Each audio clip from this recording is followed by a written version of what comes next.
Hey guys, what's going on? This is Deli, and today we're going to be talking about PlayerUnknown Battlegrounds. This game has been blowing up in the survival shooter genre for the last couple months, and has been only really been in development, and we've only known about it for just over a year now. So it is a very new game, and it is moving at an incredibly fast pace.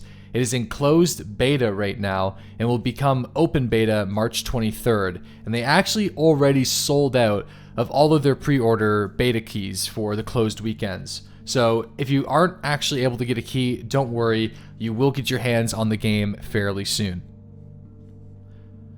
Now obviously with most early access games that are out there, you gotta be skeptical. There's been a lot of garbage that has been fed our way as survival shooters. I feel like the survival shooter genre almost gets it the worst. Like just think to yourselves on how many crappy early access titles have come out since the early days of the DayZ mod, of games trying to either mimic a little bit of the magic of the DayZ mod or just sort of captivate and get survival shooter players to simply buy their game. And I think a lot of people were a little bit worried. But if anybody knows even the slightest about PlayerUnknown's origins, especially with the initial Battle Royale mod with DayZ mod, moving into the Arma franchise, working with the Daybreak developers to create King of the Kill, and is now doing his own thing with Battlegrounds, that is a lot of credibility. So for us in the survival shooter genre, this guy is one of us, and he's producing a game for us. And you can see that already with the amount of activity inside of the Twitch community, inside of the gaming community, and really trying to create a competitive survival shooter that's going to be lasting years down the road. The first time I got my hands on PlayerUnknown Battlegrounds was in November of last year, and I remember picking up a frying pan and beating somebody to death with it in the first initial drop.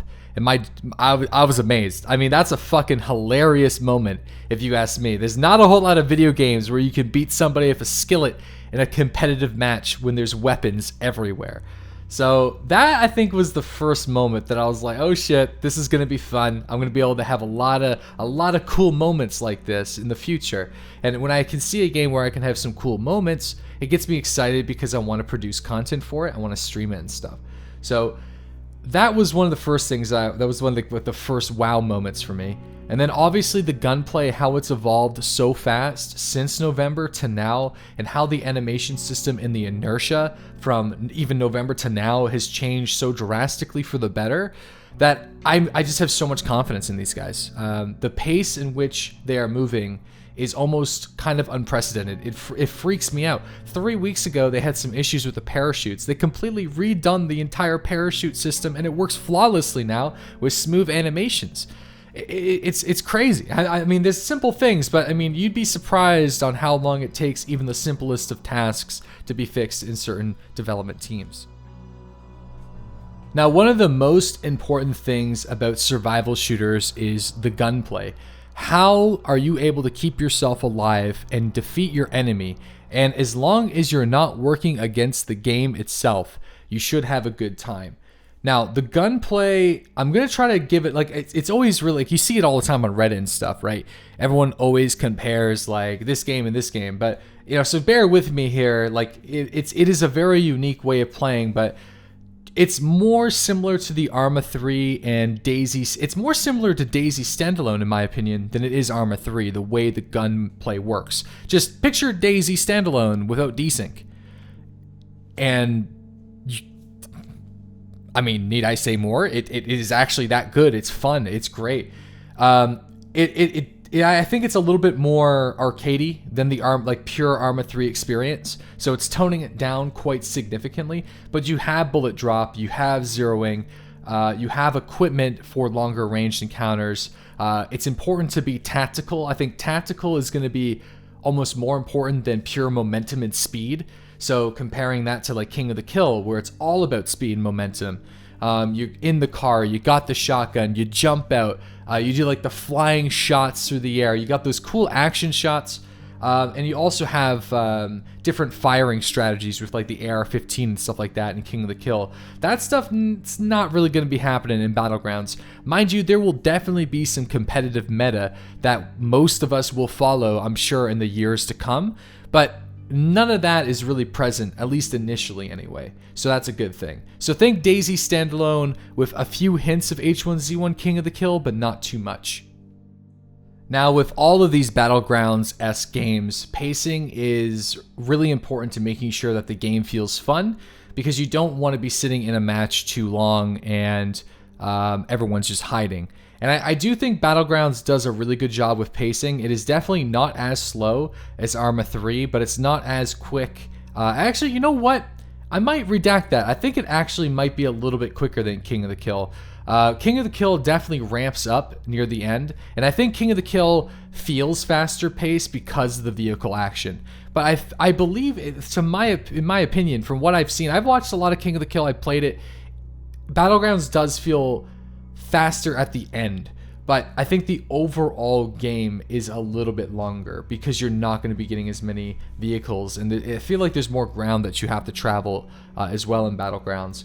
So things do escalate quite significantly at the end. You can't really just hide constantly because you're always going to have to be on the move from being inside the circle. So yeah, again, with the pacing, definitely between Arma 3 and King of the Kill, and is leaning a little bit more towards King of the Kill in my opinion. Now, speaking of vehicles, initially I was a little bit worried with the vehicle play back in November, but obviously that was like super closed alpha, so obviously things are never going to be the best that they can be in an alpha game. So I'm keeping that in mind. But again, with what I was saying earlier, the speed in which vehicles have got so much better in just the course of a few months. They're great. Like I love the vehicles in this game, and you can't jump out full speed in this game like you can in King of the Kill. You have to slow down to a near stop and then get out, which I find is a lot better. It penalizes players who want to use the vehicles for their speed. Also, I was barely moving at all during one match, and I thought I was like creeping up on a guy, like barely moving in my car, and I jump out and I died. I was in the top 15. I was so bummed out, but that's just a lesson. Like, if I'm going to be using those vehicles, you got to come to a complete stop if you want to get out. Now, modding is confirmed, and PlayerUnknown wants to make this as pliable as possible. So yeah, you can bet your ass someone is going to be making a survival MMO with the PlayerUnknown Battlegrounds engine. Someone's making a DayZ PlayerUnknown Battlegrounds, and I'm very excited to see that. I want to know how pliable he's going to make it, because whenever he was at PAX and he was being interviewed, he said that DayZ mod is how he got started, and he wants to give those opportunities to other modders down the road. Somebody might come up with an even crazier competitive formula than PlayerUnknown Battlegrounds did, and that's what he wants. He wants to breed that creativity inside of his community, and that's a positive thing. And yeah, that competitive formula is very important, because not that many games have captured the magic. Because the way I'm looking at King of the Kill, Arma 3 Battle Royale, and Battlegrounds is they are a competitive formula that is very comparable to MOBAs like League of Legends and Dota. And also, I guess, Heroes of the Storm. All those games, and Smite. There's a lot of MOBAs. I'm sure there's lots I'm not even mentioning. But those four games, in very basic premise and gameplay principles, all follow the same competitive formula. And that is sort of the same thing with H1Z1 Arma 3 right now, and then now Battlegrounds. These games, of course, they are very similar to each other because they're all following the same competitive strategies. But you know what? People love it. King of the Kill is one of the most watched Twitch game in the world and on YouTube. And it is just a highly competitive and entertaining game to watch, whether or not you play the game or not, because I actually don't play the game all that much. And I love watching it on Twitch. I see the potential there in the survival shooter genre. So Battlegrounds is bound to be successful just on that basic fact that they are following the formula that they created themselves that people are so addicted to.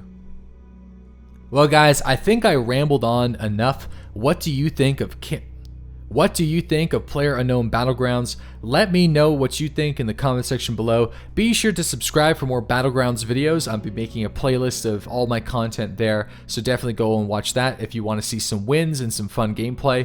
And I'll see you guys during the daily live streams every single morning at 8:30 a.m. Eastern Standard Time and Sundays at noon.